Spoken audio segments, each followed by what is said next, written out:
Hey everyone, LM500 Gaming here, and welcome back to another video. Today, we are solving the piraminx. So, I'm going to quickly unsolve it first.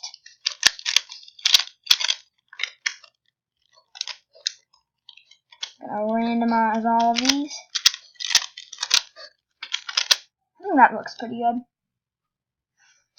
Okay, so now let's solve it. 3, 2, 1, go. First, I'm going to try and get these corner pieces solved. And if you want me to do a tutorial on this, just comment that you want to see a tutorial on how to solve this. Also, before this video, I'm pretty sure I uploaded a video on on me solving the 2x2 Rubik's Cube and the 3x3 Rubik's Cube.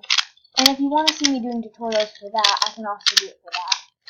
You just need to comment in my videos for it to be able to come up. Because I check my comments on my YouTube videos every day to see if I have anything new. And there we go.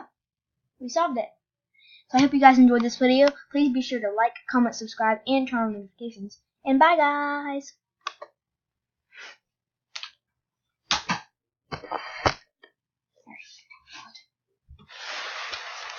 Okay.